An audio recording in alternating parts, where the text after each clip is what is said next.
From miracle rings to radioactive water, history is full of cures that were actually slow-motion death traps. Some are hilarious, some are horrifying. Let's dive right in. Let's start with the worthless and slowly work our way towards the most terrifying ones on the list. Number 10. Magical rings. Kimball's anti-rheumatic ring was one of the most popular items sold by quack doctors from 1883 to around 1910. The ring was advertised to cure many ailments and diseases by quickening the circulation of blood and dissolving acid crystals in the body, which were believed to cause illness. Now, equipping a ring and expecting it to give you +5 vitality is just ridiculous. If they had only equipped a rabbit's foot, they might have actually found something useful. Quack doctors even claimed that it was the same ring that the royal family wore to stay healthy. The magical ring sold so well in the US and the UK that many other rings began to be sold claiming to cure anything under the sun. Of course, the ring was nothing special and was nothing more than a placebo. That's so crazy. So this anti-rheumatic ring was basically the 19th century version of pay-to-win DLC. People legit thought slipping on a ring would dissolve acid crystals in their blood, like your body's a chemistry set. And the royal family endorsement, classic influencer marketing before Instagram. In reality, it was just overpriced metal placebo cosplay. Number 9. Snake oil. Snake oil gained popularity in the US during the mid-1800s, when Chinese laborers were spotted rubbing the oil on their bodies during the construction of the Transcontinental Railroad. And once Americans tried the traditional Chinese medicine for themselves, word of the magical medicine quickly spread throughout the country. The oil was made from the fat of the Chinese water snake, a snake native to Asia, and thanks to its high content of omega-3 fatty acids, it worked well as an anti-inflammatory. But as snake oil's popularity skyrocketed, supplies could not meet demand. So a man named Clark Stanley began mass-producing snake oil, but instead used the fat of rattlesnakes since it was widely available. He traveled the US on his wagon selling the oil as a cure-all magical elixir, claiming that it would instantly cure pains,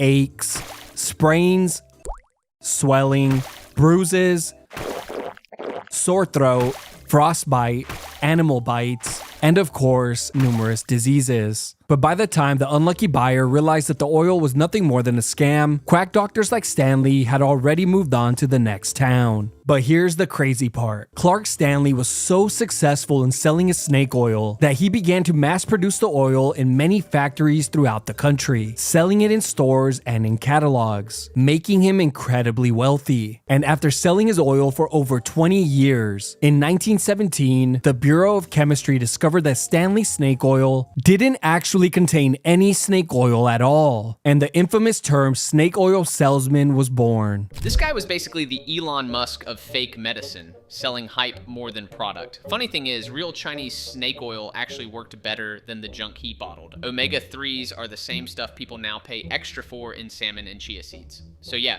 folks in the 1800s got scammed into buying miracle oil, while today we willingly buy overpriced fish pills. Number 8. Mummy powder. Perhaps one of the most disturbing items ever sold by quack doctors was mumia, better known as mummy powder. And it's exactly what it sounds like. Mumia is a fine powder made from the ground up remains of mummies. It was used as a form of medicine from the 12th to the 18th century and was widely popular in European countries. Quack doctors sold this as a cure-all medicine, claiming it could act as a blood thinner, painkiller, cough suppressant, anti-inflammatory, cure diseases, aid in wound healing, or really just about anything as long as it got the sell. But here's the terrifying part. The most common way that mummy powder was used was to actually eat it, either by mixing it with water, wine, or food, or by simply eating it raw.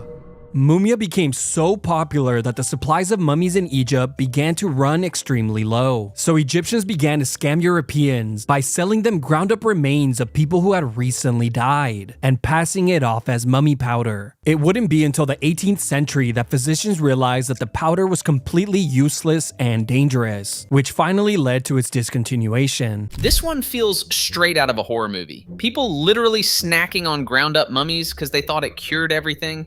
It's like the worst protein powder subscription of all time. And when supplies ran low, locals just faked it with fresh corpses. Imagine dropping coin on ancient medicine and realizing you basically bought medieval graveyard dust. Number 7. Dr. Kilmer's Swamp Root. Dr. Kilmer was an infamous quack doctor who sold his uncle's miracle cure known as Dr. Kilmer's Swamp Root from 1878 to 1906. The miracle elixir was sold as a cure for many ailments related to the kidneys, liver, and bladder. Oh, and for some reason, it also cured hangovers. The miracle elixir was heavily advertised in newspapers and magazines, but the best tactic used was when Dr. Kilmer encouraged consumers to mail in their urine for a free medical analysis, resulted in the majority of people being diagnosed with an ailment that could only be cured with Dr. Kilmer's Swamp Root. Swamp Root became so popular in the United States that it would become a common household name, making Dr. Kilmer a multi-millionaire. On one occasion, Dr. Kilmer was asked what Swamp Root was good for, to which he replied, making $1 million a year.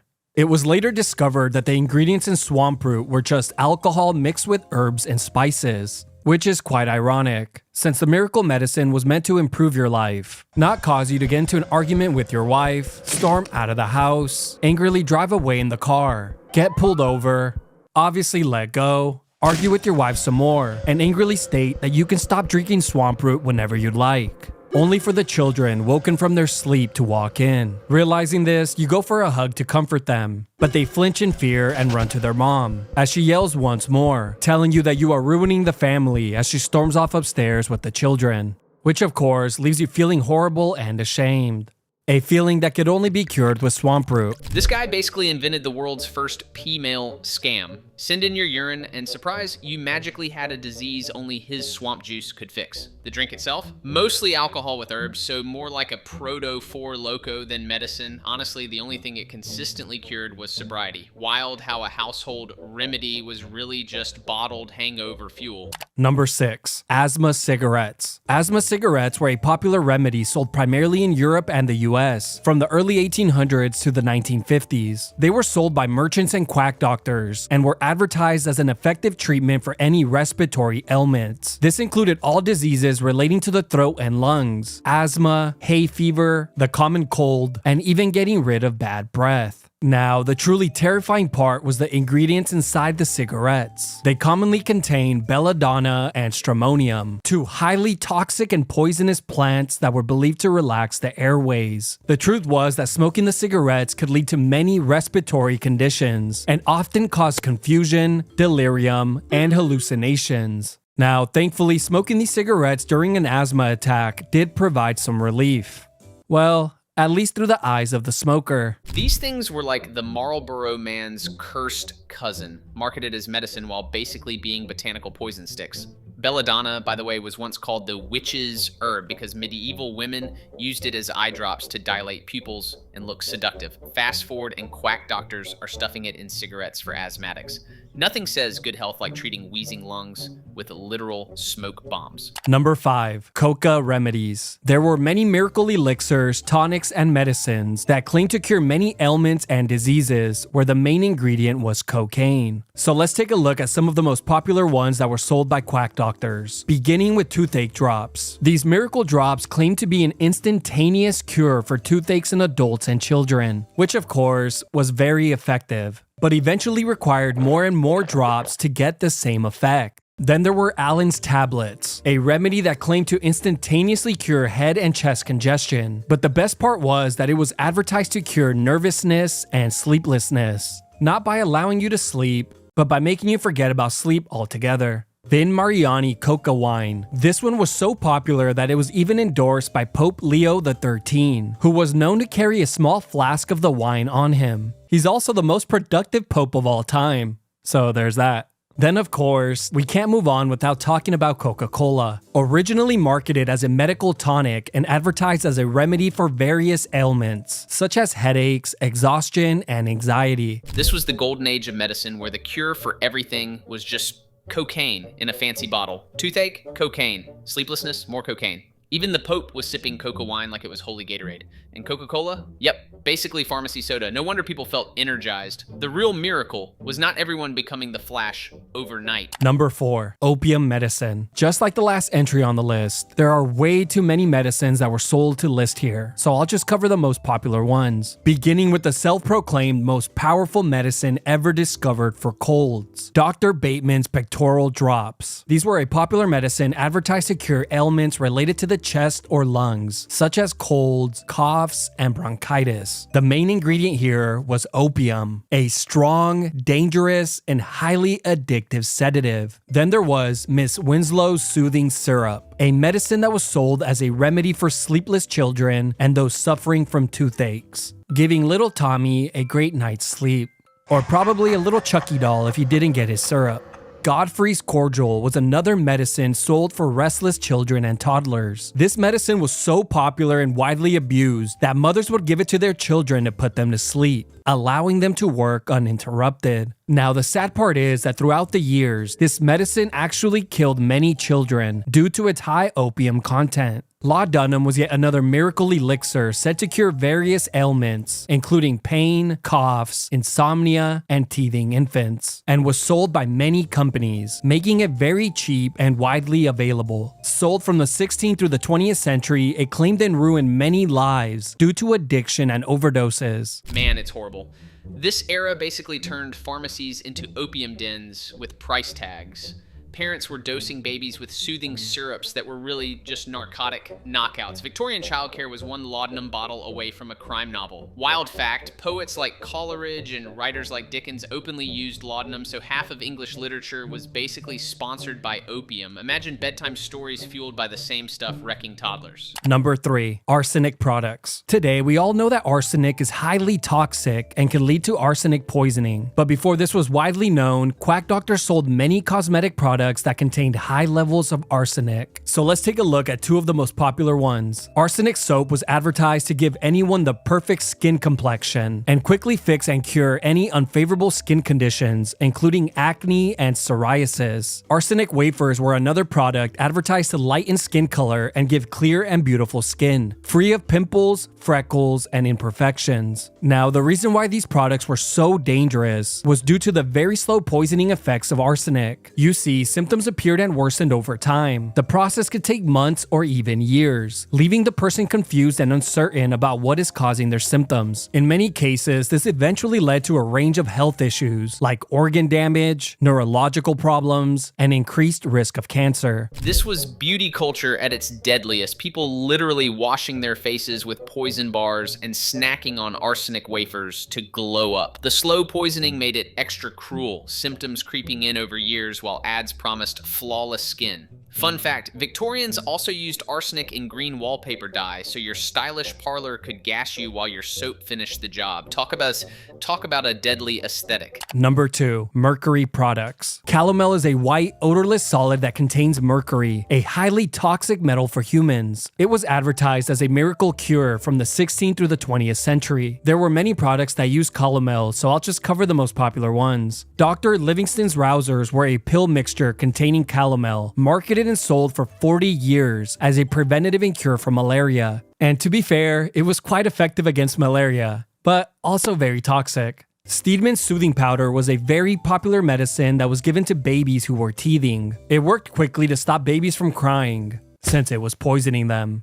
Prolonged use led to severe forms of mercury poisoning, which could lead to pink disease, slow development, and nerve damage. But in severe cases, it was outright fatal. Blue Mass was a mercury tablet advertised to treat a variety of conditions, including constipation, depression, and tuberculosis. It is well known that President Abraham Lincoln would regularly take these pills, which could explain his outbursts of anger, insomnia, and tremors, all signs of mercury poisoning. Then there were calomel pills, another miracle product that was very similar to Blue Mass, just marketed to cure liver problems, syphilis, and digestive issues. Of course, like Blue Mass, it had zero benefits and only caused mercury poisoning or worse. Mercury medicine was the definition of a double-edged sword. Sure, it sometimes knocked out malaria, But it also slowly turned people into walking chemistry experiments. Parents even fed it to teething babies, which is nightmare fuel on its own. And Lincoln popping mercury pills, that means some of his legendary mood swings weren't politics, they were heavy metal poisoning. Imagine leading a country while literally vibrating from toxic tablets. Number 1. Radioactive products. The deadliest and most terrifying miracle medicine ever sold has to be radioactive water. Radium water was all the hype in 1924 through 1930, selling over 400,000 bottles. Sellers claimed that the deadly water could cure all sorts of ailments, including arthritis, flatulence, and get this,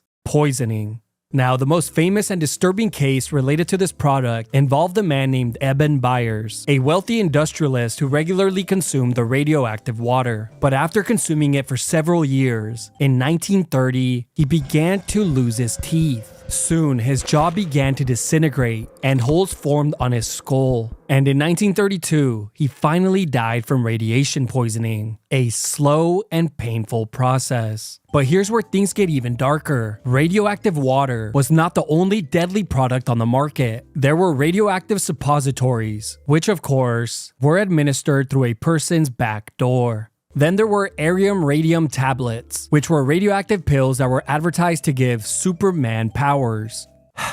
Yep, that one would have got me. Then there were dozens of cosmetic products that were incredibly deadly, from radioactive toothpaste, face creams, lipsticks, and powders. But after many decades on the market, around 1950s, countries began to regulate these deadly products and discontinue them. I guess in the end, it turns out that humans will try just about anything in our endless search for health and beauty.